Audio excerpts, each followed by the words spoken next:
Salam berjumpa kembali teman-teman, Bapak Ibu, saudara-saudariku yang terkasih. Pada kesempatan ini saya mengajak kita kembali lagi mempersiapkan sedikit waktu kita mendengarkan sabda Tuhan yang kita ambil dari Penginjil Lukas bab 19 ayat 1 sampai 10. Sakeus. Yesus masuk ke kota Yeriko dan berjalan terus melintasi kota itu.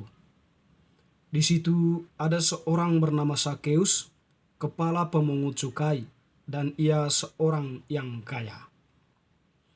Ia berusaha untuk melihat orang apakah Yesus itu, tetapi ia tidak berhasil karena orang banyak, sebab badannya pendek. Maka berlarilah ia mendahului orang banyak, lalu memanjat pohon ara untuk melihat Yesus yang akan lewat di situ. Ketika Yesus sampai ke tempat itu, ia melihat ke atas dan berkata, "Sakeus, segeralah turun, sebab hari ini aku harus menumpang di rumahmu." Lalu Sakeus segera turun dan menerima Yesus dengan sukacita. Tetapi semua orang yang melihat hal itu bersungut-sungut, katanya, "Ia menumpang di rumah orang berdosa." Tetapi Sakeus berdiri dan berkata kepada Tuhan, "Tuhan, setengah dari milikku akan kuberikan kepada orang miskin, dan sekiranya ada sesuatu yang kuperas dari seorang, akan kukembalikan 4 kali lipat." Kata Yesus kepadanya, "Hari ini telah terjadi keselamatan kepada rumah ini, karena orang ini pun anak Abraham. Sebab Anak Manusia datang untuk mencari dan menyelamatkan yang hilang." Demikianlah sabda Tuhan. Terpujilah Kristus. Bapak, Ibu, saudara-saudari, teman-temanku sekalian, sahabat-sahabat yang terkasih, Penginjil Lukas yang telah kita dengarkan tadi dalam kalender liturgi Gereja Katolik merupakan bacaan untuk hari Minggu biasa yang ke-31.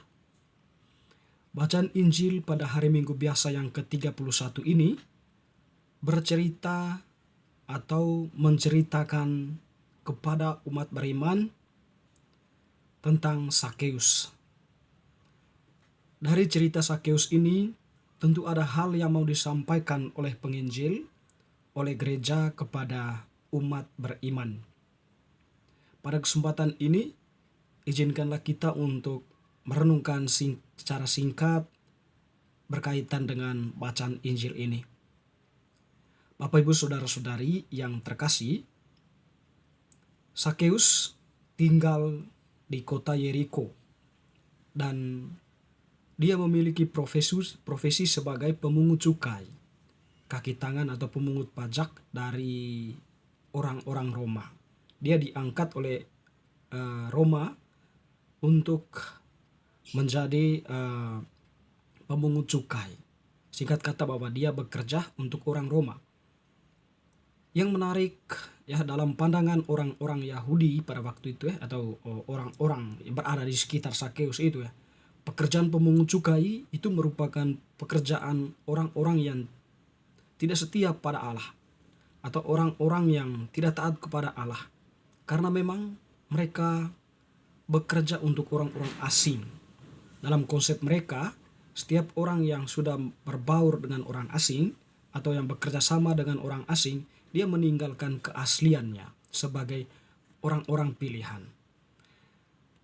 Teman-teman, saudara-saudariku yang terkasih, dalam bacaan Injil tadi itu ya, menampilkan juga kepada kita ya, nanti kan suatu peristiwa atau suatu tindakan Sakeus yang memang paling tidak ya mengkritik konsep atau mengkritik pemahaman orang tentang pemungut cukai, cara khusus tentang Sakeus itu sendiri. Setelah dia mendengar bahwa Yesus memasuki kota Yeriko, tentu ini merupakan ya suatu peristiwa penting bagi Sakeus ya. Dia itu ingin tahu seperti apakah Yesus itu, seperti orang apakah Yesus itu. dan keingintahuannya yang begitu menggebu-gebu dalam dirinya, setidaknya membuat dia berjuang, membuat dia melintasi atau melewati berbagai bentuk penilaian-penilaian orang tentang dirinya. Lalu kemudian usahanya itu serentak dipahami atau serentak logika kita berhenti pada posisi badannya yang pendek. Karena banyaknya orang, tentu posisi badan yang pendek tidak memungkinkan dia untuk melihat Yesus. Tetapi dia tidak berhenti pada situasi dirinya. Dia berjuang, kemudian menaiki sebuah pohon dan melihat Yesus dari atas pohon itu. Dalam refleksi-refleksi tertentu ya, pohon itu dilihat sebagai atau direfleksikan, direnungkan sebagai Bunda Maria, sebagai penolong ya. Penolong dalam arti membantu manusia untuk bisa melihat, untuk bisa menatap Tuhan yang lewat atau menatap Tuhan yang datang kepadanya. Dan Sakeus pun pergi ke sana, naik ke pohon itu. Dan ketika Yesus, ternyata ya usaha Sakeus tidak sia-sia. Ketika Yesus lewat di tempat itu, dia berhenti persis di bawah pohon, lalu menatap ke atas. Menatap dan menyuruh Sakeus turun. Sakeus turun. Pada malam ini, atau aku ingin menumpang di rumahmu. Ia menumpang di rumah. Sakeus, segeralah turun, sebab hari ini aku harus menumpang di rumah. Itu kan sesuatu yang tidak dikira-kira oleh Sakeus, sesuatu yang tidak direfleks ya,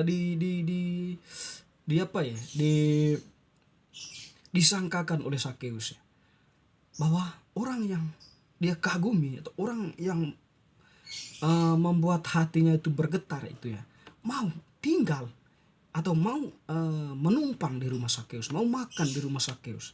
Nah, ya kalau kita merenungkan sejenak ya, itu kan suatu peristiwa yang luar biasa bagi Sakeus, istimewa. Dia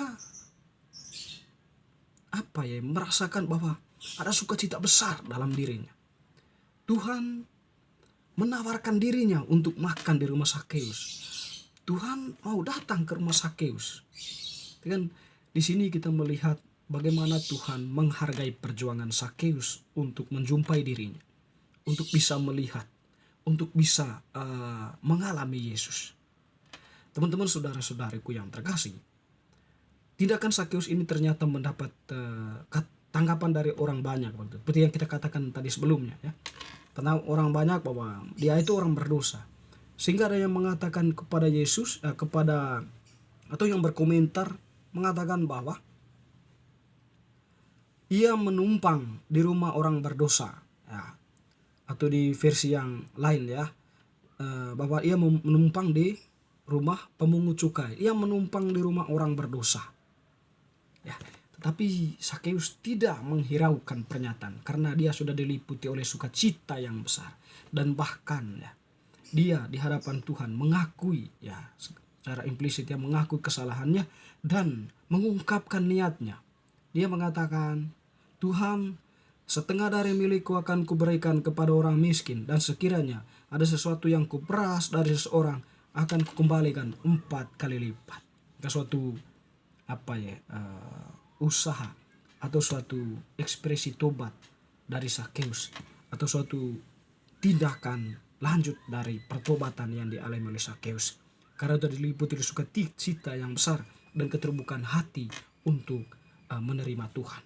Tuhan pun pada akhirnya mengatakan, hari ini telah terjadi keselamatan kepada rumah ini, karena orang ini pun anak Abraham. Teman-teman, saudara-saudariku yang terkasih, janganlah kita menilai orang dari fisik, dari sisi luarnya, tetapi nilailah orang dari eksistensinya, hakikatnya sebagai ciptaan Allah. Oleh karena itu, kalau kita sampai berhenti pada kesadaran itu, kita akan menerima semua orang atau apa yang disebut manusia itu dengan keterbukaan. Entah apapun dia adalah manusia yang memang membutuhkan sesamanya. Mengklaim orang sebagai ini dan itu tidak diperbolehkan berdasarkan bacaan ini ya. Tetapi mengajak kita untuk mampu mencintai Tuhan, menerima Tuhan apapun situasi kita. Tuhan tak pernah berhenti mencari kita. Yang terpenting adalah keterbukaan hati kita untuk mau menerima Tuhan, untuk mau menjadikan diri kita itu sebagai rumah tempat Tuhan singgah. Semoga bacaan hari ini meneguhkan iman kita. Amin.